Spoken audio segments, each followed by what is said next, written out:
13 Reasons Why is sensationalized trash, and you can argue with your mama, not me. I'm the librarian, and I came to read. Before we get into this video, I wanted to go ahead and thank all of you who have signed up for Patreon. It really helps me out. You have no idea. I want to thank Irvain, Jamila, Jasmine, Dawn, and Akeisha. I think you guys are the most recent ones who signed up. Hopefully you will enjoy this video since you will be getting it before the rest of YouTube does. All of that really means a lot and it helps me make more content. So thank you all so much. And I know this video is about to be a pretty intense topic, but I still wanted to let you guys know that tomorrow is my birthday. So I'm trying to get my life together and to work on somebody's father. So if you really wanted to send me something, you can send it to Justin's P.O. Box, or you can go on Patreon. No, but I'm excited to be turning 23, even though I feel like I've lived 3 lifetimes already. So in order for me to really discuss this in depth, I do have to give y'all a backstory, especially those of you who are new and don't really know who my best friend Chris was. I was basically living with his ass when he died by suicide when I was starting grad school. We were really close, the closest friend I think I've ever had. And I feel like we were going through the same type of depression, and at times our relationship definitely got dependent to the point where it was unhealthy and we like needed each other to be emotionally okay. I knew that I had problems, and I know I still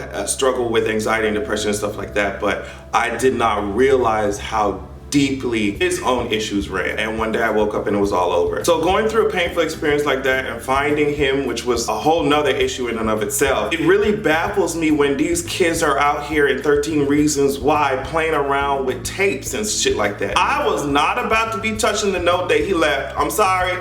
I called the police. I said, girl, some shit has happened. Y'all need to come take care of this. I couldn't even be in the same room. So for them to just be out here talking about, girl, I'm just playing around with these tapes. I'm messing around with these tapes because I just want to know what happened. No, girl, I'm turning this show over to the police.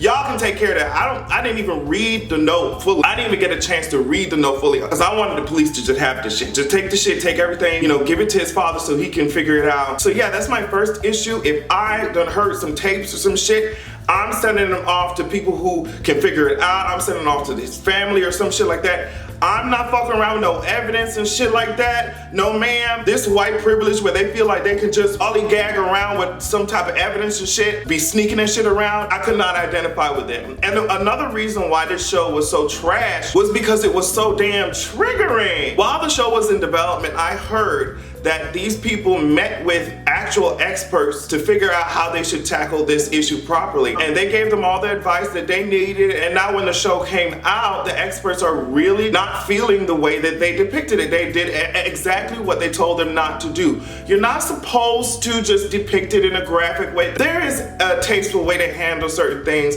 especially when you're speaking to a younger crowd who are already struggling with issues and thoughts like this. There's a way to handle it, and the experts are saying like, girl, this was not handled that way, so that's trash. And then we have them romanticizing and sensationalizing the whole issue. For example, we have that one dollop of Daisy looking ass white boy talking about in the guidance counselor room, and the counselor was like, girl, you can't love somebody back to life. And then the boy was like, you can try. Then we have these young kids having cassette tapes, 13 Reasons Why You Should Go to Prom With Me. It's like turning it into a mini franchise. So I think that's very unhealthy. The situations that she was going through, in my opinion, were very unrealistic. It's like 10,000 things happened to her all at once. It also seems to promote the fact that suicide happens because of X, Y, and Z all the time, or because of social pressure all the time. When someone goes through those lengths, it's because they're deeply mentally in need of help. It's not because Susan and Johnny overlooked your ass at the lunch table, you know what I mean?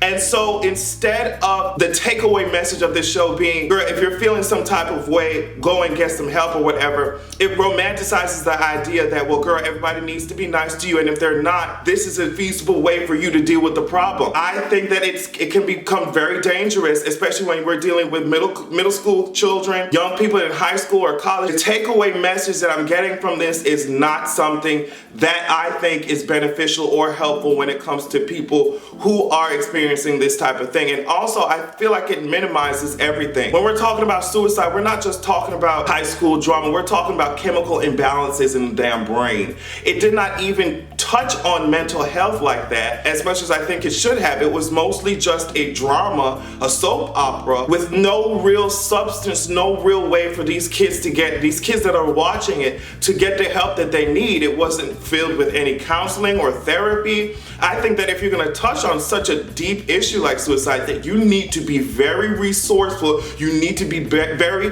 precise and efficient when it comes to handling and tackling self-help methods. As I said, I think it has been shown that 90% of people who commit suicide suffer from some type of mental illness.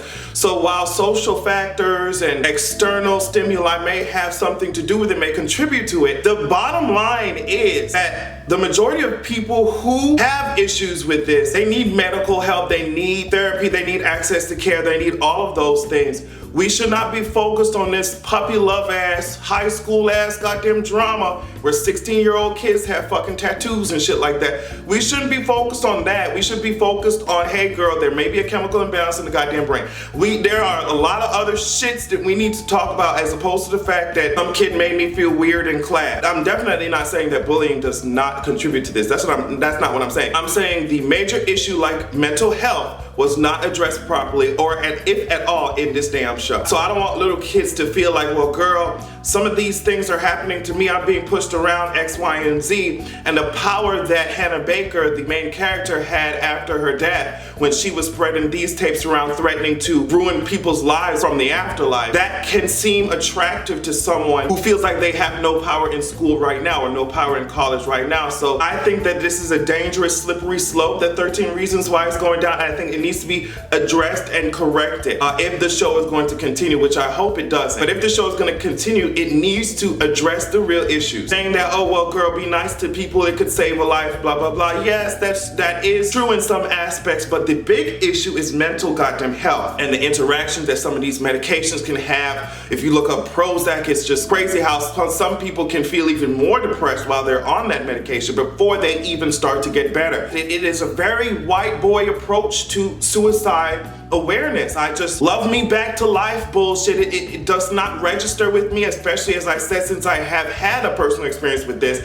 It doesn't register with me. It just white privilege everywhere. Y'all run around these tapes instead of turning into the goddamn police so that you can get this shit solved and so that you can get the message out there so that other people don't do the same shit. Y'all hoes running around with these tapes trying to figure out, oh, what part did I have to play, as opposed to this shit sucks, let's make sure it doesn't happen again. You know what I mean? It's a very selfish, as I said, white boy approach to this, and it just doesn't align with my spirit. You hear how soap opera-y this sounds?